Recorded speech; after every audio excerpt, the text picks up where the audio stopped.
Everyone, good morning to all of you.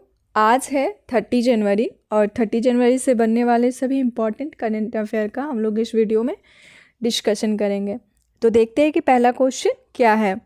पहली मानव पनडुब्बी under water submersible किस देश के द्वारा लॉन्च किया जाएगा? तो ये हमारा देश इंडिया करेगा, यानी कि ऑप्शन सी राइट आंसर है। 2026 तक ये लॉन्च हो सकता है। भारत डीप ओशन मिशन के तहत समुद्र में 500 मीटर की गहराई पर अपनी पहली मानव युक्त जल पनडुब्बी का संचालन करेगा। गहराई कितना होगा? तो 500 मीटर होगा। भारत में पहला, क्योंकि ये पहला सबमर्सिबल है, तो अभी पहला से रिलेटेड जो भी करंट है उसका हम लोग एक क्विक रिवीजन कर लेते हैं कि भारत में पहला AI से बनी देश की पहली हिंदी सिंगर माया है, जिसको मैया कहा जाता है। उबर ने भारत की पहली जल परिवहन सेवा कहाँ शुरू की है? तो ये श्रीनगर में किया गया है, जिसका शिकार नाम था।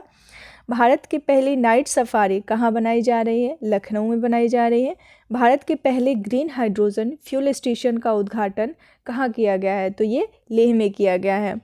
भारत के पहले स्वसंचालित इंडोर वायु गुणवत्ता मॉनिटर का अनावरण किया गया, इसका नाम क्या है? तो पवन चित्रा नाम है। भारत की पहली सोलर सिटी कौन बनी है? तो सांची बना है। भारत का पहला वेटलैंड शहर कौन सा बना है? तो उदयपुर बना है। भारत की पहली traffic light free city Kota है। भारत का पहला CO2 से मेथनॉल पायलट प्लांट कहाँ प्रस्तावित है? तो ये पुणे में प्रस्तावित है।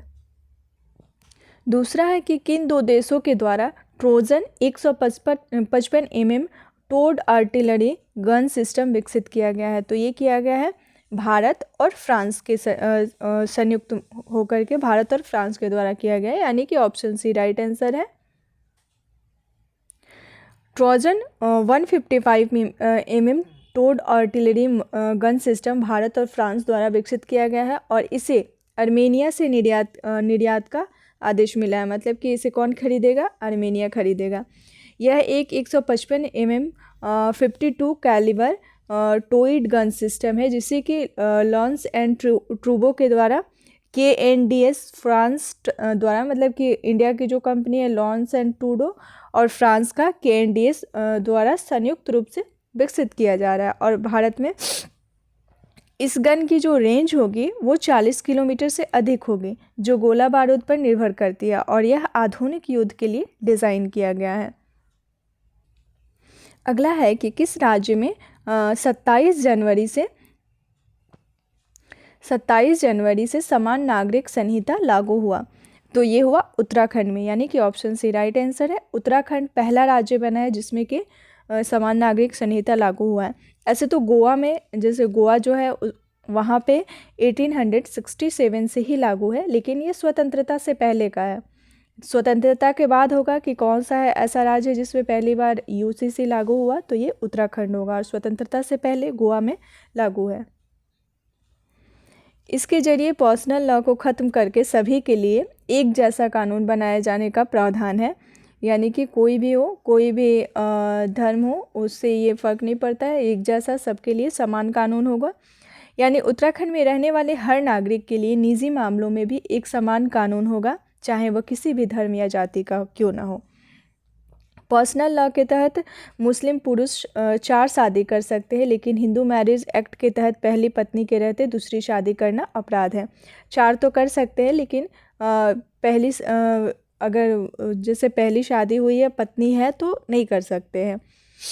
तो एक ही कानून बन जाएगा जिसे दोनों धर्म के लोगों को मानना पड़ेगा। हालांकि उत्तराखंड सरकार के नए कानून के ड्राफ्ट में आदिवासियों को इससे अलग रखा है। ये बहुत इम्पॉर्टेंट इसमें है कि इसमें पूछ सकता है कि क्या सभी नागरिक को वहाँ दिया गया, लेकिन नहीं, आदिवासी को इससे अलग रखा गया है, क्योंकि उनका संस्कृति जो भी होता है, रहने का सब अलग होता है, इसलिए यहाँ से आदिवासी को इससे अलग रखा गया है और सारे धर्म पे लागू होगा और सारे नागरिक पे वहाँ ये लागू होगा। उत्तराखंड सकल पर्यावरण उत्पाद सूचकांक को लागू करने वाला पहला राज्य बन गया है। पिछले दिनों ये न्यूज़ में था कुछ करंट। उत्तराखंड में भारत के पहले योग नीति का अनावरण किया गया है। उत्तराखंड के मुख्यमंत्री पुष्कर सिंह धामी ने पिथौरागढ़ में जौल जीबी मेला 2024 का शुभारंभ किया है।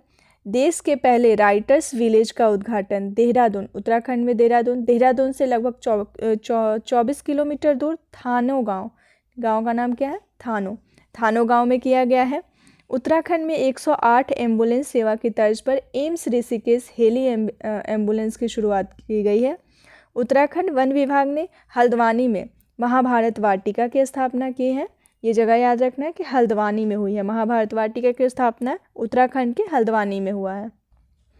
अगला है कि महिला हॉकी इंडिया लीग 2025 का खिताब किस टीम ने जीता है? तो ये जीता गया ओडिशा वॉरियर्स के द्वारा, यानी कि ऑप्शन बी राइट आंसर है।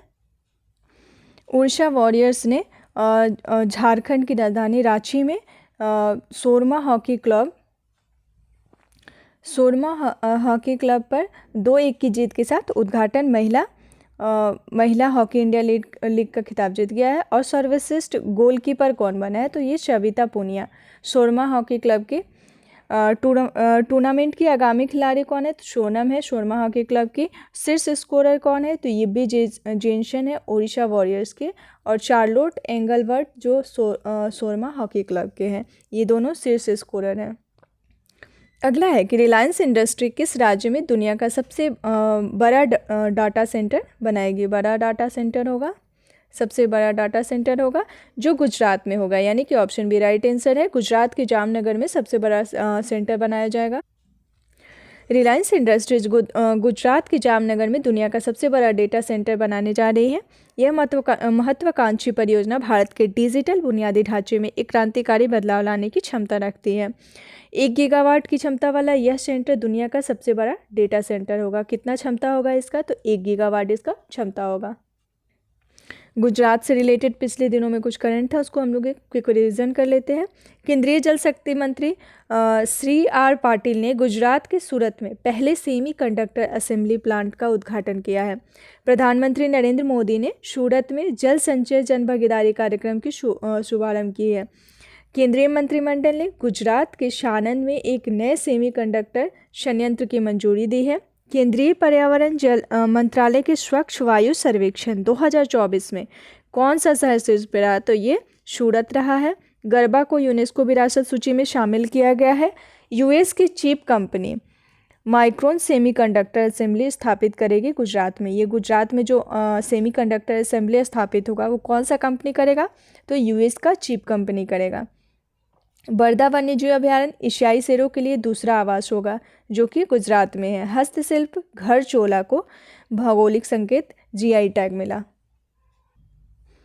अगला है कि सिंगापुर के ऑर्डिनरी सिटीजन अवार्ड किसे प्रदान किया गया है? तो ये किया गया है तरुण दास को, यानी कि ऑप्शन डी राइट आंसर है। तरुण दास को सिंगापुर के ऑर्डिनरी सिटीजन अवार्ड दिया गया है। हालांकि इसका घोषणा बहुत पहले किया जा चुका था, लेकिन अब इनको दिया गया है। सिंगापुर ने भारत सिंगापुर संबंधों को मजबूत करने में उनके महत्वपूर्ण योगदान के लिए भारतीय उद्योग परिसंघ के पूर्व महानिदेशक तरुण दास को अपना सर्वोच्च गैर नागरिक सम्मान ऑर्डिनरी सिटीजन अवार्ड से सम्मानित किया है। अगला है कि अलेक्जेंडर लुकाशेंको किस देश के राष्ट्रपति बने हैं? तो ये बने हैं बेलारूस के, यानी कि ऑप्शन ए राइट आंसर है।